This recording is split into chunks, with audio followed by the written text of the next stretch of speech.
அல்லேலூயா, அல்லேலூயா. கர்த்தர் நம்மை ஆசீர்வதிப்பாராக. அவருடைய பரிசுத்த நாமத்திற்கு மகிமை உண்டதாக. ஸ்தோத்திரம். இந்த நாளில் எல்லா நம்முடைய ஆராதனை மத்தியில் கர்த்தர் அவருடைய பிள்ளைகளாகிய நம்முடைய அன்பு சகோதரர்களை ஆண்டவர் பயன்படுத்தினார். தேவனுடைய வார்த்தைகளை நாம் பொறுமையாக கேட்ட உங்களுக்கு மிக நன்றி செலுத்துகிறேன். சிலர்கள் நிறைய நேரம் இருக்கும்போது கஷ்டமாக தான் இருக்கிறது. ஆராதனை முடிய போகிறது.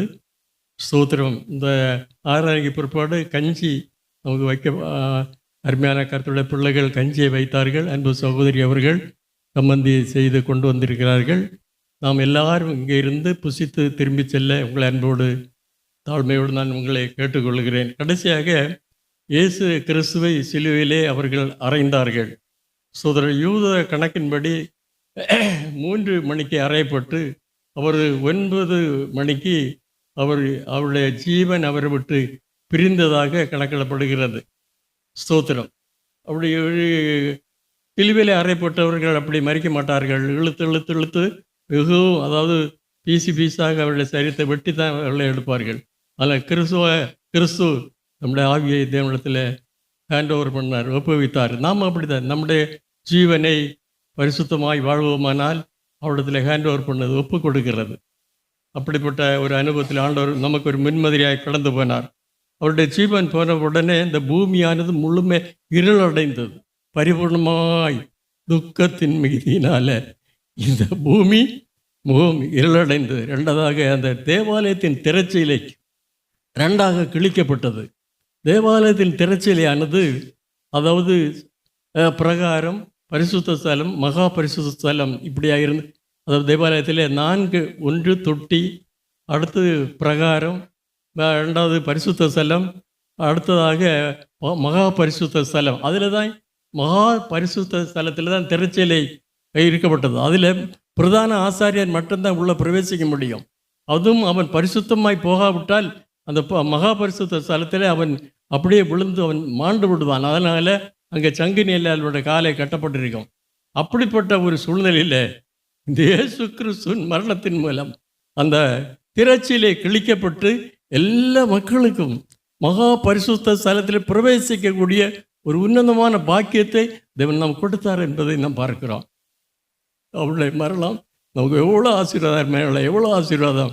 அப்படிப்பட்ட மகா பரிசுத்த ஸ்தலத்தில் கிருபையாய் பிரவேசிக்கக்கூடிய ஒரு உன்னத பாக்கியத்தை அவருடைய மரணத்தின் மூலமாக நாம் பெற்றுக்கொண்டோம். அப்புறமாக அவருடைய சரீரத்தை இறக்கி அவருடைய சோத்திரம் யோசேப்பு, அரிமத்தா ஊரானாகிய ஒரு யோசேப்பு என்கிற ஒரு மனிதன், அவன் பெரிய பிரபுவானவன். அவன் பிலாத்தினிடத்தில் கேட்டு அதை கொண்டு வந்து அவனுக்கு சொந்தமான கல்லறையில் அவன் அதை அடக்கம் செய்தார்கள். அடக்கம் செய்த போது இந்த யூதர்கள் எல்லாம் பிலாத்தினிடத்தில் போய் இந்த எத்தர்கள் மறுபடியும் அவரை எடுத்து மறுபடியும் ஒரு உயிரோடு எழும்பினார் சொல்லி பித்தல், அதாவது பொய் சொல்லி ஏமாற்றி விடுவார்கள் என்று சொல்லி அதை அந்த கல்லறையை காக்கும்படி அதிகாரத்தை கேட்டார்கள். அப்பொழுது பிலாத்து சொன்னார், உங்களுக்கு பட்டாளம் இருக்கிறது, நீங்களே அதை காத்துக்கொள்ளுங்கள் சொல்லி உத்தரவு போட்டான். அப்படியாக அவர்கள் கல்லறையில் இருந்து பகலாக காத்து கொண்டிருந்தார்கள். மீதி அவருடைய உயிர்த்தெழுதலும் காரியங்களை கர்த்தர் சித்தமானால் வருகிற நாட்களிலே வருகிற தேவதாசர்கள் மூலமாக நாம் கேட்போம். அடுத்த வாரத்தில் நம்முடைய மார்த்தாண்டத்தில் இருக்கிற சாம் டேனியல் அவர்கள் பெரிதாக சொல்லியிருக்கிறார்கள். இப்படியாக நாங்கள், அதாவது கடைந்தெடுக்கப்பட்ட இரகசிய சத்தியங்களை மாத்திரம் பேசக்கூடிய தேவதாசர்கள் வந்து சத்தியங்களை கொடுப்பார்கள். அன்பான தேவனுடைய பிள்ளைகளே, சூத்திரம், நாம் அதை கேட்போம், அதை பயன்படுத்துவோம். நம் ஆண்டவருக்குள்ளே சத்தியவான்களாய், நீதிமான்களாய், பரிசுத்தர்களாய் தூரத்தில் வாழ நம்மை ஒப்பு கொடுப்போம். கர்த்தர் நம்மோடு கூட இருந்து நம்மை ஆசீர்வதிப்பாராக. ஜெபிப்போம். ஸ்தோத்திரம் ஆண்டவரே, நன்றி நிறைந்த இருதயத்தோடு நாங்கள் துதிக்கிறோம். எங்களுடைய வாழ்விலே ஆண்டவரே, இந்த நாளும் ஆண்டவரே உம்முடைய ஸ்தோத்திரம் ஆண்டவரே, பஸ்கா பண்டிகை ஸ்தோத்திரம் ஆண்டவரே, உம்மை நியாயம் விசாரிக்க அந்த பூமியில் யாருக்கும் உரிமை இல்லை என்பதை நாங்கள் அறிவோம். ஆனாலும் உலக பிரகாரமாக ஆண்டவரே, உம்மால் உருவாக்கப்பட்ட ஜனங்கள் உண்மையே நியாயம் விசாரிக்கக்கூடிய ஒரு சூழ்நிலையை நாங்கள் பார்க்கிறோம். அவர்கள் ஆண்டவரே சோதரம் குற்றமில்லாத உம்மை ஆண்டவரே சிலுவையில் ஒப்பு கொடுத்து நீர் போய் சிலுவையிலே அறையப்பட்டு சிலுவையிலே நீர் சொன்ன அந்த உயிருள்ள வார்த்தைகளை நாங்கள் கேட்க உதவி செய்தீர். அந்த பிள்ளைகளை நீர் ஆசீர்வதியும். கர்த்தாவை கேட்ட நம்முடைய மக்களோடும் கூட இருந்து அவர்களை ஆற்றி தேற்றி ஆண்டவரே இந்த பூமியில் அவர்கள் ஆண்டவரை ஜீவனுள்ளவர்களாய் தைரியசாலிகளாய் கர்த்தருடைய அடிச்சவர்களை பின்பற்றி வாழக்கூடியவர்களாய் வாழ நீர் அனுகிரகம் செய்யணுமாய் நாங்கள் ஜெபிக்கிறோம். ஆண்டவரே நம்முடைய மரண செய்தி, ஆண்டவரே நம்முடைய அடக்கம், சிறசி ஆண்டவரே பூமியிலே இருள் நிறைந்தது, தேவாலயத்தின் திரைச்சியிலே கிழிக்கப்பட்டது. ஆண்டவரே சோத்திர விதமாக உள்ள காரியங்களை கேட்கக்கூடிய நாளில் ஆண்டவரே நாங்கள் ஒரு காதிலே கேட்டு மறு காதிலே விட்டு விடாதபடி எங்களுடைய ஆவிக்குரிய வாழ்க்கையில் அது பயனுள்ளதாக இருக்க கர்த்தர் எங்களுக்கு உதவி செய்வோணுமா நாங்கள் செபிக்கிறப்பா. நாங்கள் இளைப்பாறும்படியாக ஆண்டவரே இந்த எங்களுக்கு வைக்கப்பட்டிருக்கிற இந்த ஆகாரத்தை புசித்து செல்ல எங்களுக்கு உதவி செய்யும்படியாக ஜெபிக்கிறோம்.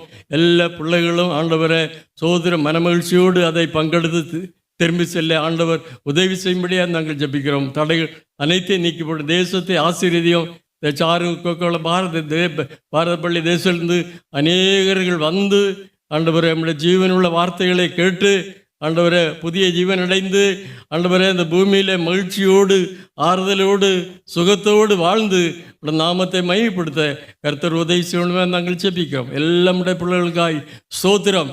வியாதி, பலவீனங்கள், கஷ்டங்கள், வறுமைகள், கடன்கள், தொல்லைகள், அப்படிப்பட்ட எல்லா சூழ்நிலைகளிலிருந்தும் அருமையான எல்லா பிள்ளைகளுக்கும் நீர் விடுதலையும் ஆறுதலும் கொடுத்து ஆண்டவரே நீர் சமாதானமான ஒரு வாழ்க்கைக்கு நேராக பிள்ளைகளை வழி நடத்தணுமாய் நாங்கள் ஜெபிக்கிறோம். எங்களை தாழ்த்துகிறோம் ஆண்டவரே.